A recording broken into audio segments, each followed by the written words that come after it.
တသားတို့မိမိတို့အားလုံးလိုက်ဆွဲလို့အဆင်ပြေမယ်တရက်ဒီပုံလေးကိုဆွဲပြမှာဖြစ်ပါတယ်။ရင်ဆုံးကိုဆွဲမဲ့ပုံလေးကိုပေါ့နော်။အဲ့လို shape လေးရအောင်လို့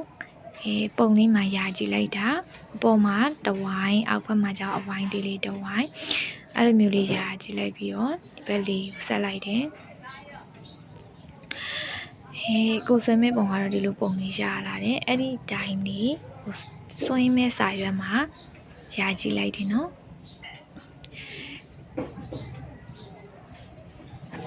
ရတဲ့ခါကျရင်လေမိမ့်လေးပဲရပြီနော်တအားအထင်းရ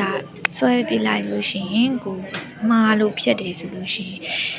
အရာကြီးထင်မှာမကောင်းနော်အဲ့ဒါကြောင့်မိမ့်လေးပဲကိုမြင်ညာယုံလေးပဲအဲ့လိုမျိုးလေးဆွဲတေချာဝါးကြီးဆိုလို့မှအပြင်နားလေးတွေပေါ့နော်ထင်းအောင်ဆွဲလို့ရတယ်နောက်တရက်အညာလေးပုံလေးအတိုင်းလေးပဲအဲ့လိုခက်ဆောင်လေးဆွဲလိုက်တယ်နောက်ပြီးရင်အရွက်ကလေးထွက်မယ်အရွက်ထွက်မယ်အယူညာလေးရဲ့နောက်ပုံမှန်ကြည့်လိုက်တော့အရွက်ကလေးကအသီးနဲ့အဲ့လိုမျိုးကတ်ပြီးတော့အောက်ကိုဆင်းသွားတယ်အဲ့တော့သူကတ်တလောက်လေးသူတွန်းတဲ့နေရာလေးလိုက်တွန်းနေနောက်ဟိုဘက်ကအဝိုက်လေးဆွဲတယ်နောက်တရက်ရွက်ရဲ့အစွန်းလေးကတရက်တင်းရဲ့ဘယ်နာလောက်ထိရောက်လဲဆိုတော့ကြည့်လိုက်တယ်အတိုင်းဒီပုံစံနဲ့တွန်းလိုက်ဆွဲလိုက်တယ်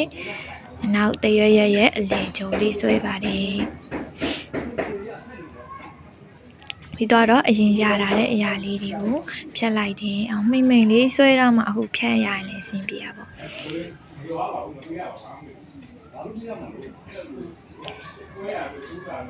ကဲအခုဆိုရင်တော့တရက်ဒီပုံလေးပေါ်လာပါပြီ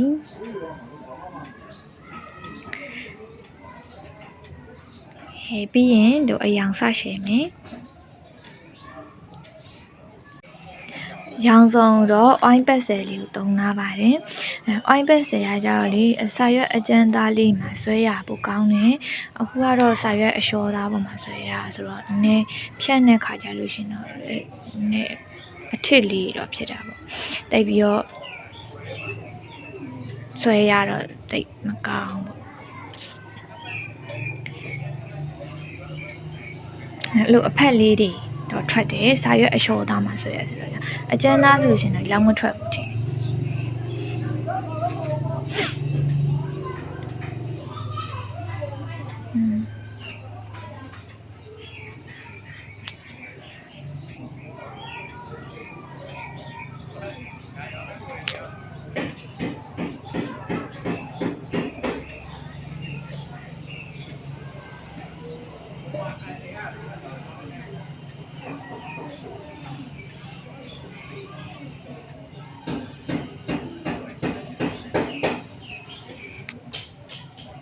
ချဲတဲ့ခါကျရင်လေအပြင်လေးလည်းမထွက်စီနဲ့နော်တေချာလေးအနာတက်လေးကိုတေချာလေးချဲပေးပါ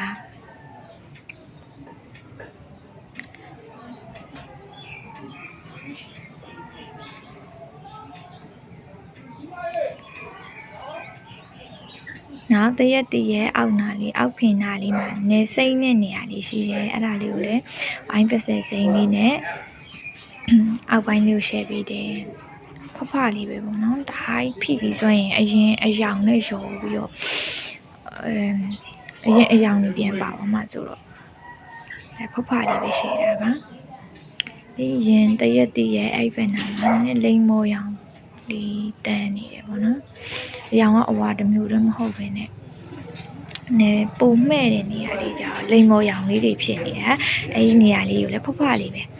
ဖလေးပဲလိုက်ရှယ်လိုက်တယ်ဒါစာရွက်အလျှော်သားဆိုတိတ်ဖြောလို့မကောင်းဘူးဝိုင်းပက်စင်မရှင်းနဲ့တခြားဖျောင်းညောင်စုံလေးနဲ့လည်းအဲ့လိုဆွဲလို့ရပါတယ်နောက်တရက်အလင်းပြန့်နေတဲ့နေရာလေးနော်အလင်းပြန့်နေတဲ့နေရာလေးနေရောင်ထိနေတဲ့နေရာလေးပေါ့အဲ့နေရာလေးကြတော့အဖြူရောင်လေးတွေဖြစ်နေတာပေါ့ပုံမှာဆိုလဲတွေ့ပါလိမ့်မယ်အဲ့အလင်းပြန့်တဲ့နေရာလေးကိုလေးလောက်လိုက်တယ်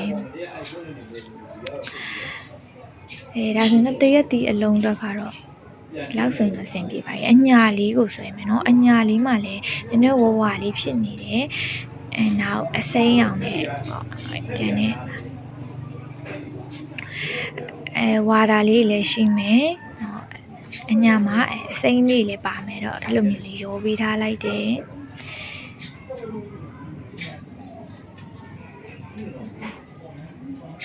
ကဲပြီးရင်အရွက်ကလေးကိုရှယ်မယ်အရွက်တစ်ရွက်လုံးကိုအစိမ်းအရင်းရောင်လေးရှယ်လိုက်တယ်နောက်အပြင်မထွက်ဘူးတော့တေချာလေးဆွဲပေးရမယ်နော်ဝိုင်းပက်ဆယ်ကြီးပါကြောင့်ခလေးတွေဆွဲလို့ရှိရင်တေချာလေးတုံးလို့လို့သူကနည်းနည်းပေတတ်တယ်သူကတခြားဟိုဟာရကြတော့ဖျောင်ရောက်တော့ဘာလို့ဆိုရကြတော့တိတ်ပြီးတော့ဒီလောက်ကြီးဂယူဆိုင်ကြမှာနည်းပြီးကြတော့ဒါအရွက်လေးရဲ့ဒီဘက်အလင်းပြန်နေနေရလေးကြတော့အစိမ့်အနုလေးလုပ်ပေးလိုက်တယ်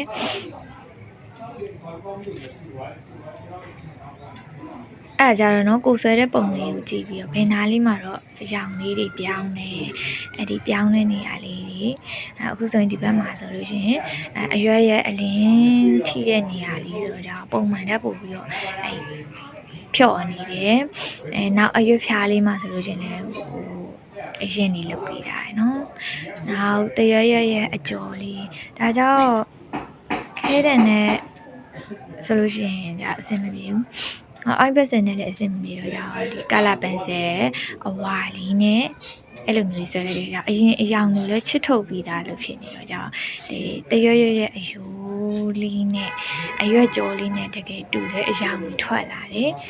အဲ့ဒီရှာလေးအလိုမျိုးလေးလုပ်ပေးမယ်နောက်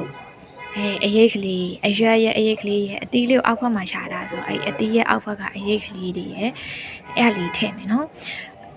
ဒီအိုင်းပစအမိန်နဲ့ကိုရှယ်လိုက်လို့ပေးသွားမှဒီပါတယ်အဲ့လိုမျိုးအထဲဝင်သွားမှပါဆိုရင်ရိုးရိုးခဲတဲ့အနေနဲ့ပဲလုပ်ပြီးလေရတယ်ဒါအိုင်းပစနဲ့ရှယ်မယ်ဆိုရင်တကယ်ဖွားဖွားလေးပဲအမဲကြောင့်တအားတောက်သွားတော့ကြောင့်ပြန်ပြီးတော့ဖြန့်ရတယ်စင်မပြေဘူးဒါကြောင့်ညဖွားဖွားလေးပဲအဲ့တရက်တီးရဲ့အောက်ဖက်လေးမှာပေါ့နော်ဟိုပေါ်တီတော့မသွားတော့ဘူးမှာပုံထဲမှာဆိုလို့ရှိရင်အရေးကဒီဘက်အောက်နာလေးလောက်မှာဖြစ်တာဆိုဒီဘက်ဆိုရင်နည်းနည်းပါတယ်ပြီးတော့တစ်ရှူလေးနဲ့အလီဖြတ်မိမယ်ဒါဆာရွက်အကြံသားလေးဆိုပို့ပြီးဖြန့်လို့ကောင်းတယ်အရှောလေးလည်းစင်တော့ပြေပါတာအခုပုံထွက်လာတော်တော်လေးစင်ပြေလို့ပြောပြီးတစ်ရှူလေးနဲ့တေချာလေးဖြန့်ပြီး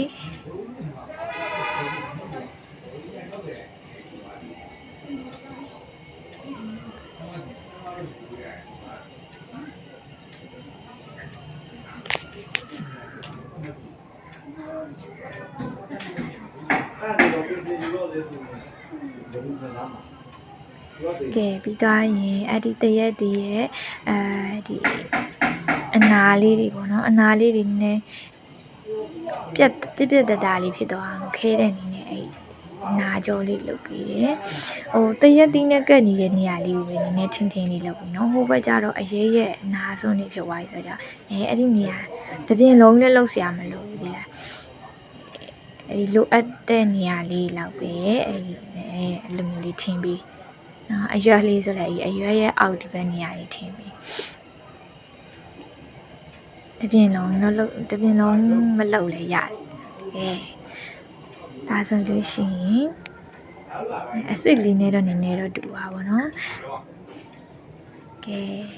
ပြီးွားရင်လက်မှတ်လေးထိုးလိုက်ပါမယ်သမီးတို့လည်းလိုက်ဆွဲကြည့်နော်